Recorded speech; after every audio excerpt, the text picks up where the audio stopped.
चलते चलते रास्ते में उसे एक आश्रम दिखाई दिया। आश्रम के बाहर एक महात्मा जी बैठे हुए थे। अब महात्मा तो होते ही अपने आलमास में मोटे तगड़े थे, तो उसने सोचा कि ये महात्मा अच्छा खाते हैं इसलिए मोटे तगड़े। इतने में दो चार उनके चेले और बाहर आए, तो वे भी अच्छे मोटे तगड़े थे। तो उन्होंने देखा कि यहाँ तो बिल्कुल अच्छा मिलता है खाने के लिए, इसलिए सभी ये तंदुरुस्त है, इसलिए यहाँ रहा जाए।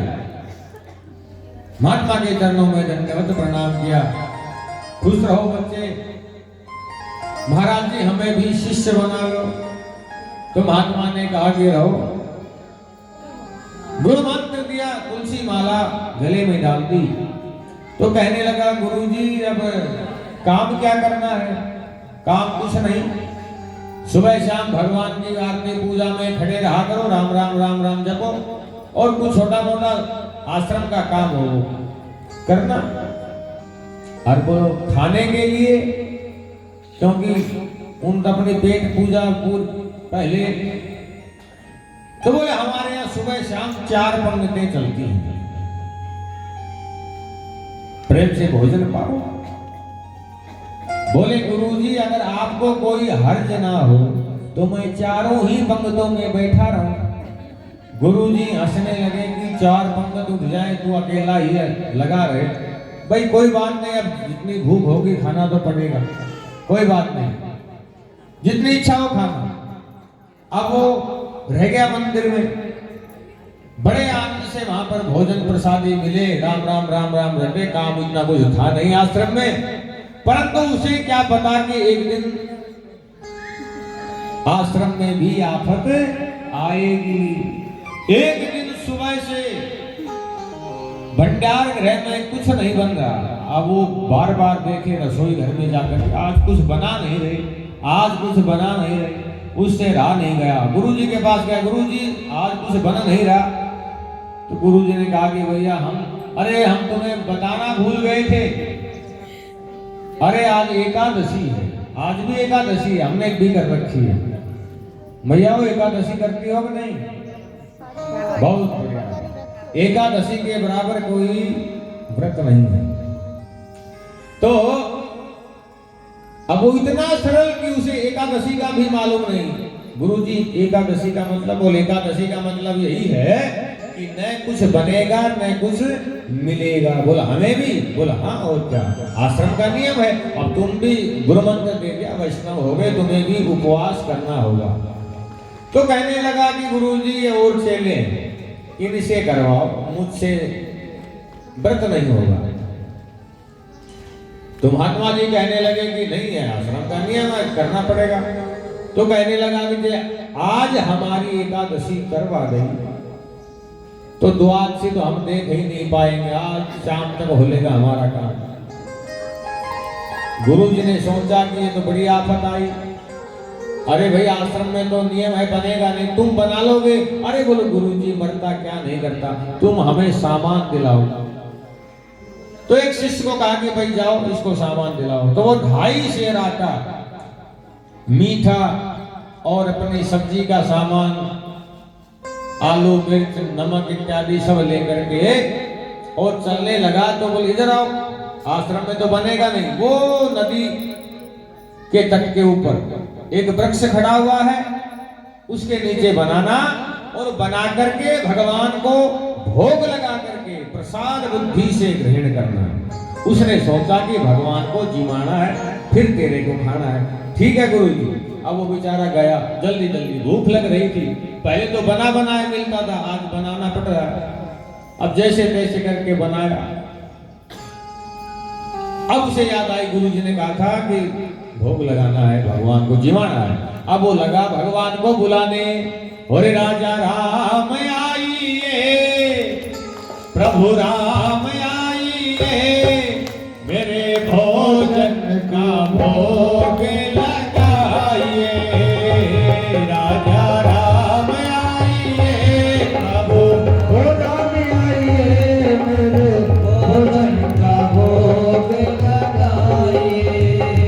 राजा राम आइए, प्रभु राम आइए, भोजन का भोग लगाए।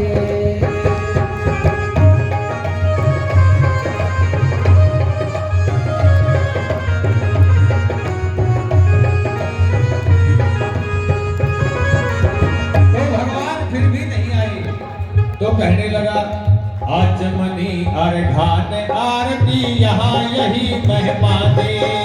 आचमनी अर्घान आरती यहाँ यही महिमा दे।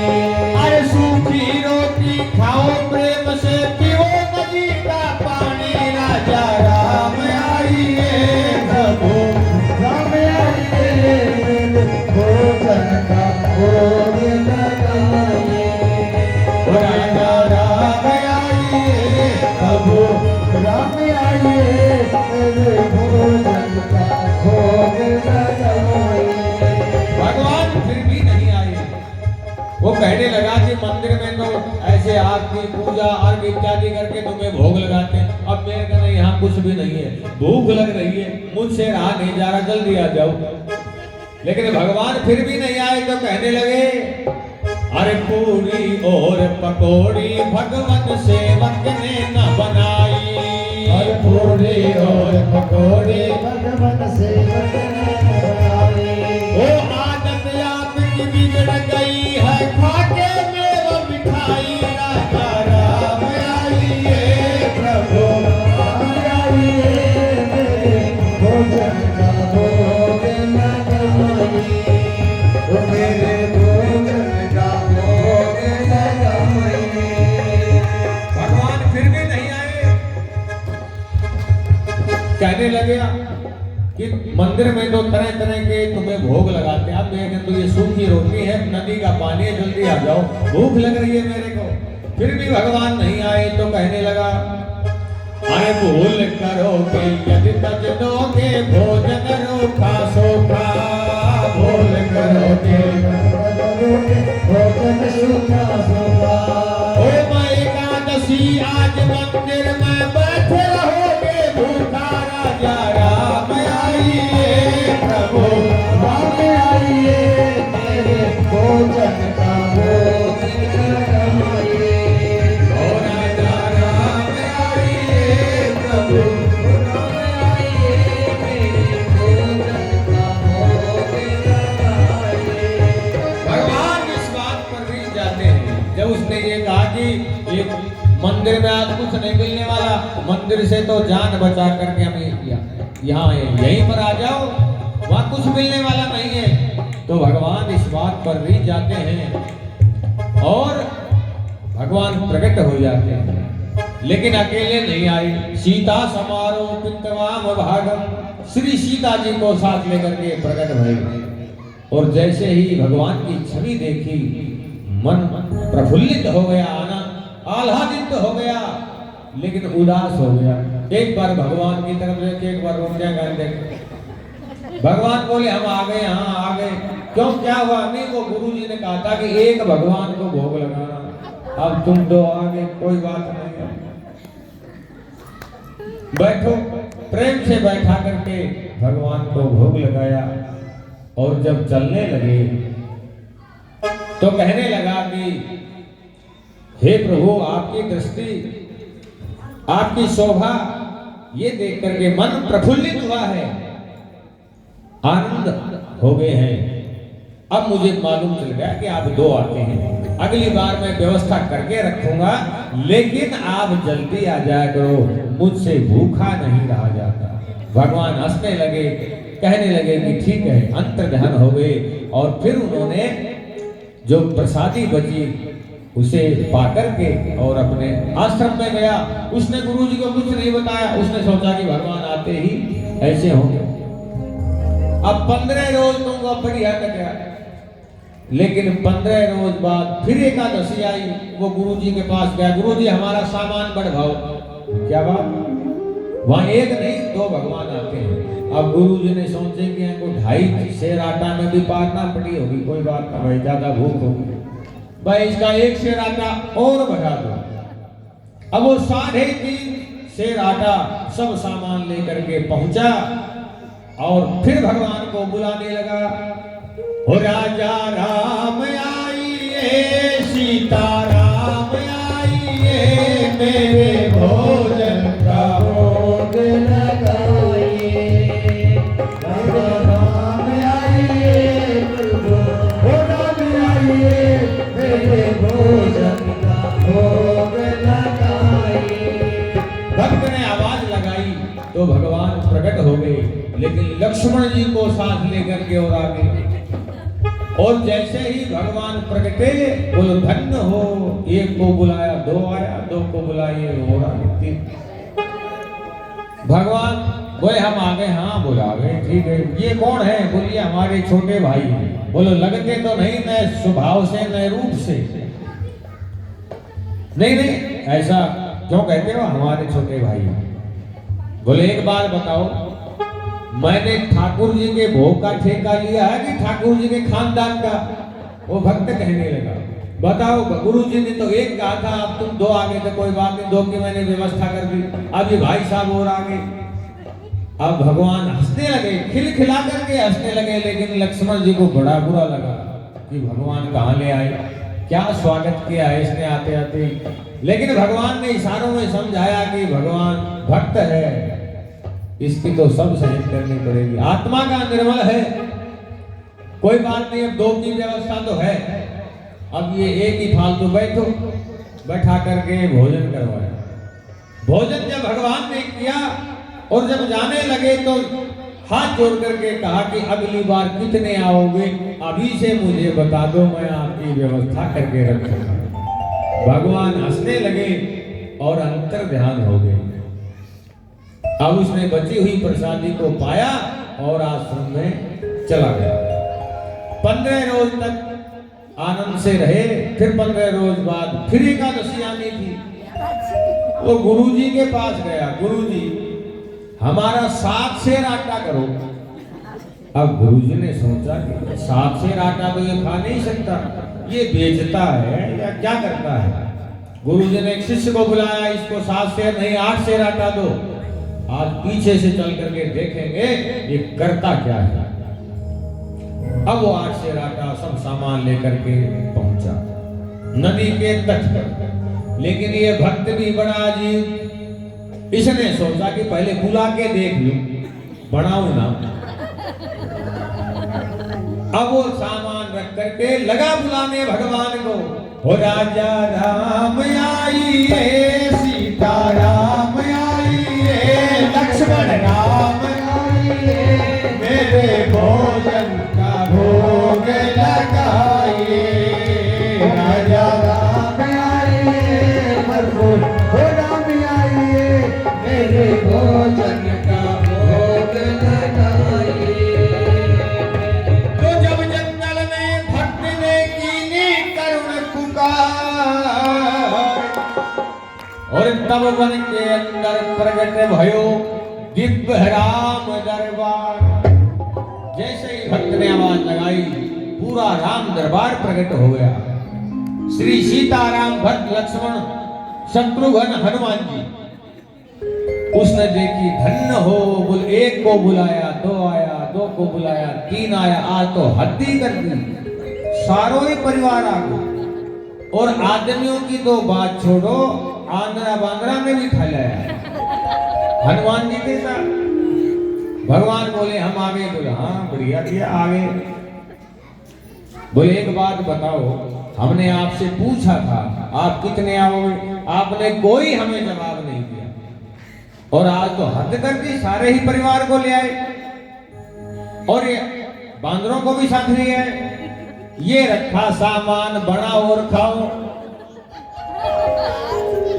भगवान हंसने लगे, तुम क्यों नहीं बनाओगे? अरे जब हमें इसमें से कुछ मिलने वाला ही नहीं है तो हम बना करके क्यों परेशान हुए? बनाओ, कुछ बचे तो हमें दे देना। और वो पेड़ के नीचे बैठ गया। भगवान बोले वही भक्त की मर्जी, आ तो बनाओ। तो विश्व भरण पोषण कर जोई, और ताक कर नाम भरत अस होई। श्री भरत जी भंडारे बनाने लगे, श्री भरत जी भंडारे